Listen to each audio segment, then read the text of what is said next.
여러분, 우리는 죽기 전에 반드시 용서를 해줘야 할까요? 누군가를 용서한다는 건 결코 쉬운 일이 아닙니다. 상처를 준 사람의 얼굴을 떠올리는 것만으로도 마음이 불편해지고 다시는 마주치고 싶지 않은 이름 앞에서는 가슴이 답답해지기도 합니다. 그런데 우리는 신앙 안에서 반복적으로 용서라는 주제를 마주하게 됩니다. 예수님은 제자들에게 7번이 아니라 70번씩 7번이라도 용서하라고 하셨고, 마태복음 18장 35절에서는 형제를 마음으로부터 용서하지 않으면 하나님께서도 우리를 용서하지 않으신다고 경고하십니다. 왜 하나님은 이렇게까지 용서를 강조하실까요? 그것은 용서가 단지 윤리적 명제가 아니라 우리의 영혼이 자유해지는 유일한 길이기 때문입니다. 누군가를 용서하지 못한 채 살아가는 삶은 과거에 묶인 채 현재를 잃어가는 것입니다. 반면 진심으로 용서를 시작할 때 비로소 하나님과의 관계가 회복되고 나 자신도 회복됩니다. 이 글에서는 우리가 죽기 전 반드시 용서해야 할 네 부류의 사람들을 살펴보며 왜 지금 그 용서를 시작해야 하는지 함께 나누려 합니다. 첫 번째, 가장 먼저 용서해야 할 사람, 가족. 우리의 인생에서 가장 강력한 영향을 주는 사람들은 언제나 가장 가까이 있었던 가족입니다. 태어나면서부터 함께하며 우리의 성격과 세계관, 신앙의 기초까지 형성해주는 이들은 동시에 가장 깊은 상처를 남기기도 합니다. 형제는 어려울 때 나를 철저히 외면했다. 자녀는 내 헌신을 당연하게 여긴다. 이런 고백은 결코 낯설지 않습니다. 그런데 문제는 그 상처들이 단지 한순간의 아픔으로 끝나지 않는다는 점입니다. 시간이 지나도 희미해지지 않고 관계의 본질을 왜곡한 채 마음의 뿌리 깊은 곳에서 자라납니다. 가족이라는 관계는 하나님께서 인간에게 처음 주신 공동체입니다. 에덴 동산에서 아담과 하와를 통해 시작된 이 제도는 단순히 혈연 이상의 영적 훈련장으로 기능합니다. 우리는 가족을 통해 사랑을 배우고 용서를 연습하며 하나님의 뜻을 경험해 가야 합니다. 하지만 현실은 그렇지 않죠. 기대했던 만큼 상처는 더 크고 실망은 오래 갑니다. 그러다 보니 마음 깊은 곳에 그 사람은 절대 변하지 않아. 나는 이해받을 수 없어 라는 고정관념이 자리 잡고 용서는 멀어지게 됩니다. 그러나 성경은 단호하게 우리에게 요구합니다. 누가 누구에게 불만이 있거든 서로 용납하여 피차 용서하되 주께서 너희를 용서하신 것 같이 너희도 그리하고. 이 말씀은 우리가 먼저 사과를 받아야만 용서할 수 있다는 조건을 두지 않습니다. 용서란 먼저 나 자신을 해방시키는 선택이기 때문입니다. 상대방이 나를 이해하지 못하거나 나에게 상처 준 것을 인정하지 않더라도 나는 하나님의 은혜를 받았기에 그 은혜를 흘려보내는 존재로 살아야 한다는 것이지요. 가족을 용서한다는 건 과거를 지우는 것이 아닙니다. 오히려 그 기억을 하나님 앞에 정직하게 올려드리고 그 자리에서 자유를 선언하는 것입니다. 가족은 내 의지로 선택한 관계가 아니라 하나님의 주권 아래 주어진 삶의 일부입니다. 그렇기에 그들과의 관계를 포기할 수는 없어도 그 안에서 다시 평화를 회복하는 것은 가능합니다. 그리고 그 시작은 내가 먼저 용서의 손을 내미는 데부터입니다. 부모든 자녀든 배우자든 형제든 지금도 마음속에 여전히 무거운 이름이 있다면 오늘 하나님 앞에서 이렇게 고백해 보십시오. 주님, 제가 받은 그 큰 용서를 기억하며 저도 이 사람을 용서합니다. 그 고백은 그 사람을 위한 것이기 이전에 나 자신을 위한 가장 거룩한 자유의 출발점이 될 것입니다. 두 번째, 한때는 가까웠지만 돌아서 버린 친구. 살아가다 보면 어떤 시기는 누군가의 이름으로 기억됩니다. 학창 시절을 함께한 친구, 직장 초기에 마음을 나눴던 동료, 인생의 위기에서 곁에 있어준 한 사람. 이들은 단순한 인간관계를 넘어 나라는 사람의 일부처럼 깊이 연결되어 있었던 존재들입니다. 하지만 그런 친구들이 때로는 가장 깊은 상처를 남기고 떠나기도 합니다. 이유도 설명도 없이 어느 날 문득 등을 돌린 사람들. 오해였든 배신이었든 그 상황이 어떠했든 간에 결과는 같습니다. 관계는 무너졌고 마음에는 이해되지 않는 질문들이 남습니다. 왜 그랬을까? 나만 진심이었던 걸까? 그 사람은 지금도 나를 기억할까? 이러한 상처는 겉으로는 사라진 듯 보여도 예상치 못한 순간에 다시 떠오르며 우리의 정서를 흔듭니다. 누군가를 깊이 신뢰했던 만큼 그 신뢰가 무너졌을 때의 충격은 크고 오래갑니다. 그러다 보면 새로운 관계를 맺는 데에도 경계심이 생기고 마음의 벽이 높아집니다. 더 이상 누구도 깊이 들이려 하지 않고 나도 나를 보호하기 위해 거리를 둡니다. 이렇게 우리는 상처의 반복 속에 갇힌 채 용서 대신 잊는 것을 선택하려 합니다. 그러나 잊는다고 해서 진짜 자유로워지는 것은 아닙니다. 마음 한쪽이 계속 묶여 있는 한 우리는 여전히 그 관계의 그림자 아래 살고 있는 셈입니다. 예수님은 인간으로 오셔서 우리와 같은 상처를 겪으셨습니다. 12 제자 중 유다는 그분을 팔았고 베드로는 3번 부인했습니다. 가장 신뢰하던 사람들에게 배신당하는 경험을 하셨던 것입니다. 그런데 예수님은 그들을 향해 분노하거나 단죄하지 않으셨습니다. 오히려 십자가에서 이렇게 기도하셨습니다. 아버지, 저들을 사하여 주옵소서. 자기들이 하는 것을 알지 못함이니이다 하시더라. 이 기도는 조건 없는 용서, 은혜로 시작된 회복의 본질을 보여줍니다. 우리 역시 그 친구를 다시 곁에 둘 수는 없더라도 하나님 앞에서 그 이름을 내려놓을 수 있습니다. 사과를 받지 않아도, 관계가 회복되지 않아도 우리는 하나님 안에서 평강을 선택할 수 있습니다. 에베소서 4장 31절에서 32절은 말합니다. 너희는 모든 악독과 노함과 분냄과 떠드는 것과 비방하는 것을 모든 악의와 함께 버리고 서로 친절하게 하며 불쌍히 여기며 서로 용서하기를 하나님이 그리스도 안에서 너희를 용서하심과 같이 하라. 성경은 분명히 말합니다. 용서는 타인을 위한 것이 아니라 나 자신을 위한 회복의 문입니다. 그 친구는 여전히 나를 이해하지 못할 수 있습니다. 다시는 연락이 닿지 않을 수도 있습니다. 하지만 나는 더 이상 그 이름에 얽매이지 않기로 선택할 수 있습니다. 하나님의 은혜가 나를 붙드시고 계시기에 그 은혜로 인해 나는 자유할 수 있습니다. 오늘 그 친구의 이름 앞에 이렇게 기도해 보세요. 하나님, 제가 그를 용서합니다. 주님이 나를 용서하셨듯이. 그 기도는 상처의 반복을 끊는 새로운 시작이 될 것입니다. 3번째, 말없이 상처를 준 사람, 교회 안의 사람들. 우리는 흔히 교회를 은혜의 공동체, 사랑의 집이라 부릅니다. 기도와 찬양이 울려 퍼지는 예배당 안에서 하나님을 만나고 이웃과 하나됨을 경험하기를 기대합니다. 그러나 실제로 교회는 천국이 아닙니다. 불완전한 사람들이 모인 공동체이며 그만큼 실망과 오해, 상처도 공존합니다. 같은 말씀을 듣는 사람이 왜 저렇게 말할까? 하나님을 믿는 사람인데 왜 저런 행동을 할까라는 의문이 쌓이고 그것이 반복되면 우리는 신앙마저 흔들립니다. 교회 안에서 받은 상처는 외부보다 더 깊게 다가옵니다. 왜냐하면 신앙은 곧 정체성이기 때문입니다. 믿음의 공동체에서 무너지는 순간 나 자신도 함께 무너지는 느낌을 받게 되는 것이죠. 예수님 역시 그 아픔을 누구보다 잘 아셨습니다. 자신이 선택한 제자들은 가르침을 받았음에도 서로 다투었고 결정적 순간에는 그를 배신했습니다. 예수님은 이런 상황 속에서도 그들을 원망하거나 저주하지 않으셨습니다. 오히려 십자가에서 저들을 사하여 주옵소서, 자기들이 하는 것을 알지 못함이니이다 라고 기도하셨습니다. 이것은 단순한 관용이 아닙니다. 하나님의 마음, 죄인을 향한 진정한 자비의 표현입니다. 오늘날 우리도 교회 안에서 다양한 형태의 상처를 경험합니다.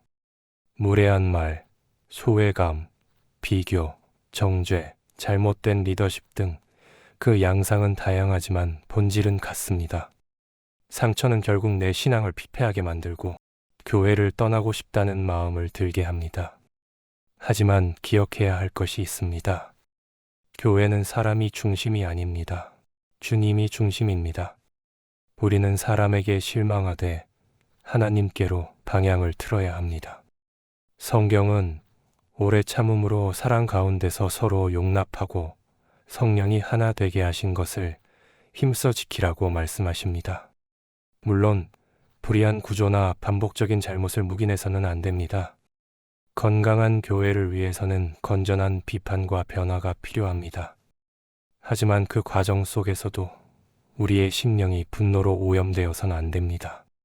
누군가의 말이나 태도에 마음이 다쳤다면 그 감정을 하나님께 가져가야 합니다.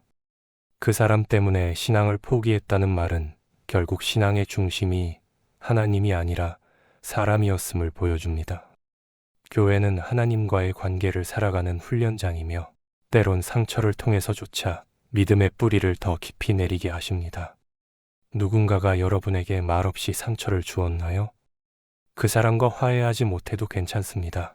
중요한 건 내 마음속 미움을 십자가 앞에 내려놓는 일입니다. 교회가 아닌 주님을 바라볼 때 우리는 그 상처를 넘어설 수 있습니다. 그때 비로소 하나님께서 원하시는 진짜 예배자가 될 수 있습니다.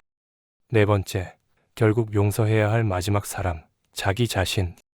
용서의 여정을 따라가다 보면 결국 가장 마지막에 마주하게 되는 대상은 놀랍게도 나 자신입니다. 우리는 종종 타인의 잘못과 상처는 입에 올리지만 정작 자신에게 가한 정죄와 비난은 조용히 마음속에 묻어둡니다. 내가 그때 그 결정을 하지 않았더라면, 그 말을 하지 않았으면, 그 행동이 누군가에게 평생 상처를 주지 않았을까 하는 질문들은 마음의 구석구석에 남아 우리를 지배합니다. 자기 정죄는 그 어떤 관계의 단절보다도 깊은 상처를 남기며 결국 하나님의 은혜조차 스스로 거부하게 만들기도 합니다. 그렇다면 왜 우리는 자신을 용서하는 데 이토록 인색할까요? 그것은 자존감의 문제를 넘어서 은혜를 온전히 신뢰하지 못하는 데 있습니다. 우리는 하나님께서 다른 사람은 용서하실 수 있어도 나만은 예외일 거라고 여깁니다. 나의 죄가 너무 크거나 내 상처가 너무 깊기 때문이라고 핑계를 댑니다. 그러나 요한일서 1장 9절은 분명히 선언합니다. 만일 우리가 우리 죄를 자백하면 그는 미쁘시고 의로우사 우리 죄를 사하시며 모든 불의에서 우리를 깨끗하게 하실 것이요. 이 말씀은 어떤 죄든 어떤 과거든 하나님께 회개하는 자에게는 완전한 용서가 주어진다는 복음의 핵심입니다. 그럼에도 우리는 감정에 머뭅니다. 자신을 용서하지 못하는 감정은 회개의 모양을 하고 있지만 실상은 믿음의 부족입니다. 하나님의 말씀보다 내 감정을 더 신뢰하고 십자가의 능력보다 내 죄책감을 더 크게 여기는 것이죠. 하나님은 완벽한 자를 찾지 않으십니다. 오히려 정직하게 무너진 자, 자신의 연약함을 고백하는 자를 찾으십니다. 다윗은 간음하고 살인한 후 시편 51편에서 통곡하며 기도했고 하나님은 그를 내 마음에 합한 자라 부르셨습니다. 용서는 내 과거를 없애는 것이 아닙니다. 오히려 그 과거에도 하나님이 함께 하셨고 지금도 나를 새롭게 하신다는 사실을 받아들이는 신앙의 결단입니다. 내 실수와 잘못이 내 정체성을 정의하지 못하도록 하는 것. 그것이 바로 자기 자신을 향한 용서입니다. 우리가 여전히 나를 부끄러워하고 죄인이라 여길 때조차 하나님은 내가 너를 지명하여 불렀나니 너는 내 것이라 라고 말씀하십니다. 오늘 마음 한켠에 오래도록 눌러두었던 후회가 있다면 그 자리에 하나님의 말씀을 들려보세요. 너는 나의 자녀다. 내가 너를 용서했다. 이제 너도 너를 용서하라. 이 말씀은 단지 위로가 아닙니다. 그 자체가 회복의 명령입니다. 하나님께서 이미 우리를 용납하셨기에 우리도 그 은혜를 따라 자신을 품어야 합니다. 내가 나를 품지 않으면 누구도 진심으로 사랑할 수 없습니다. 자기 자신을 용서하는 그 자리에서 하나님의 평강은 시작됩니다. 우리는 이제 용서를 미룬 채 살아가면 어떻게 될 것인지 확인해 보려 합니다. 우리는 흔히 시간이 지나면 괜찮아질 거야 라는 말로 상처와 미움을 덮으려 합니다. 그러나 진심으로 용서하지 않은 마음은 시간이 지나도 결코 자연스럽게 사라지지 않습니다. 오히려 우리 안에서 굳어지고 불편한 감정이 고착되어 결국 삶 전체를 휘감는 무게가 되어버립니다. 그런 마음을 품은 채 살아간다는 건 마치 가시를 품은 채 웃고 있는 것과 같습니다. 사람 앞에서는 괜찮은 척할 수 있어도 하나님 앞에서는 정직해야 합니다. 용서하지 않은 채 남겨진 감정은 우리의 기도, 예배, 관계, 심지어 죽음을 맞이하는 태도까지도 어둡게 만듭니다. 성경은 단순히 도덕적인 차원에서 용서를 말하지 않습니다. 마태복음에서 예수님은 탕감받은 종의 비유를 통해 우리가 하나님께 얼마나 큰 용서를 받았는지를 상기시키시며 그 은혜를 흘려보내지 않는 자는 결국 그 은혜에서 끊어질 수밖에 없다고 경고하셨습니다. 마태복음 18장 35절은 말합니다. 너희가 각각 마음으로 형제를 용서하지 아니하면 나의 하늘 아버지께서도 너희에게 이와 같이 하시리라. 이 말씀은 단호하고 무섭게 느껴질 수 있지만 동시에 우리에게 주어진 은혜의 기준이 얼마나 높은지를 보여줍니다. 결국 하나님의 용서를 오해하거나 과소평가하고 있다는 뜻이기도 합니다. 죽음은 언젠가 반드시 찾아오는 현실입니다. 그러나 그 죽음 앞에서 우리가 마음속 깊이 남겨둔 미움과 원망, 오해와 상처를 여전히 품고 있다면 그것은 단지 인간관계의 문제가 아니라 내 영혼의 준비가 되지 않았다는 신호입니다. 성경은 우리가 하나님 앞에 설 때 깨끗한 옷을 입은 신부처럼 준비된 심령으로 나아가야 함을 강조합니다. 용서란 그 준비의 필수 조건입니다. 내가 누군가를 용서하지 않고 미워한 채 남겨놓은 이름이 있다면 그것은 주님 앞에 가져가야 할 마지막 숙제입니다. 많은 사람들이 용서할 수는 없지만 잊을 수는 있다고 말합니다. 그러나 잊음은 회피일 뿐 자유가 아닙니다. 진정한 자유는 기억하되 그 기억을 하나님 앞에서 다시 해석하는 데서 옵니다. 지금 그 사람의 이름을 내려놓지 않으면 그 미움은 죽음 이후까지도 나를 붙들 수 있습니다. 주님은 우리가 영혼의 자유함을 누리며 그분 앞에 서길 원하십니다. 그러기에 오늘이 바로 그 결단의 날입니다. 주님, 그 사람을 용서합니다. 이제는 주님의 평강 안에 거하고 싶습니다. 이 고백이야말로 죽음 앞에서 참된 자유를 누리는 길입니다. 용서는 감정 이전의 결단이며 관계 회복보다 먼저 나 자신이 하나님 앞에 자유롭게 서기 위한 선택입니다. 그래서 예수님은 우리가 예물을 제단에 드리려 할 때 형제와의 불화가 생각나거든 먼저 화해하고 돌아오라고 말씀하셨습니다. 하나님께 드리는 예배조차 용서와 화해 없이 온전할 수 없다는 이 말씀은 우리에게 매우 중요한 기준을 제시합니다. 이 땅에서의 삶은 영원의 준비입니다. 언젠가 우리는 모두 주님 앞에 서게 됩니다. 그리고 그 자리에는 우리가 쌓은 업적이나 명예가 아닌 마음의 상태가 드러납니다. 내가 얼마나 많은 상처를 받았는가가 아니라 그 상처를 하나님 앞에서 어떻게 다루었는가가 평가의 기준이 되는 것입니다. 그러므로 용서는 선택이 아니라 사명이며 지체할 수 없는 신앙의 열매입니다. 지금 이 글을 읽고 있는 당신의 마음에 떠오르는 이름이 있다면 그것은 우연이 아닙니다. 하나님께서 지금 이 순간 그 사람을 향한 용서를 결단하라고 부르고 계시는 것입니다.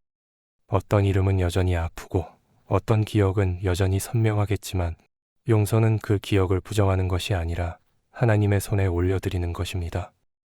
그 이름을 붙잡고 있는 동안 우리는 자유로울 수 없습니다.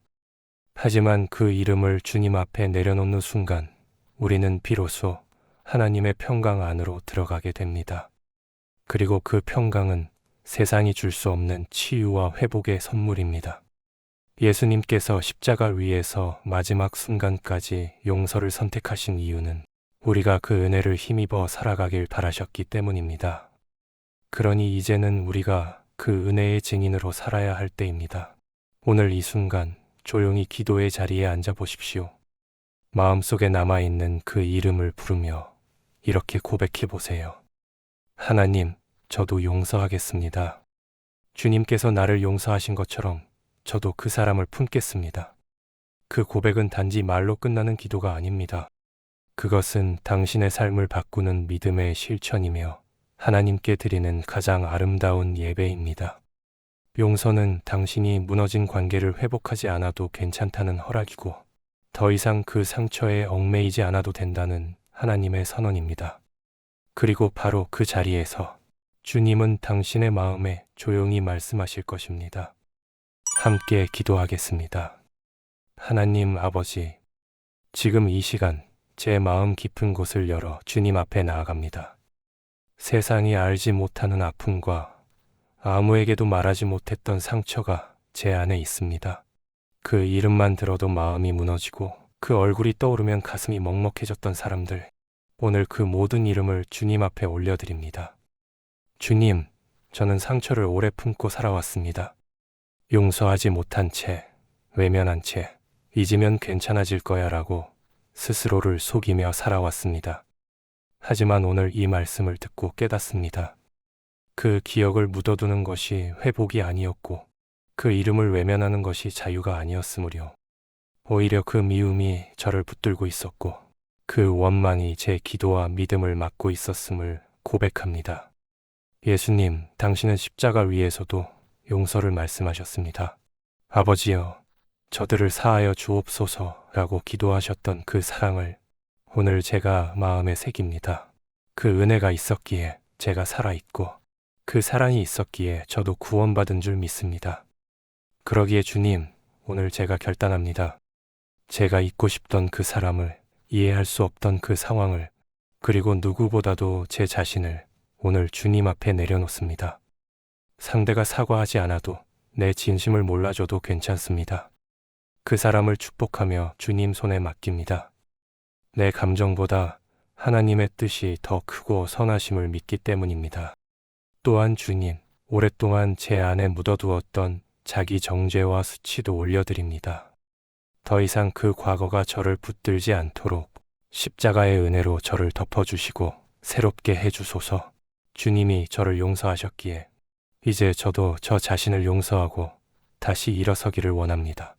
제가 넘어져도 주님은 다시 일으키시는 분이시고 오늘 제 삶에 용서의 기적이 일어나게 하소서. 지금 이 시간 용서를 결단하는 이 기도가 주님께 향한 가장 깊은 예배가 되게 하소서. 예수님의 이름으로 기도드립니다. 아멘.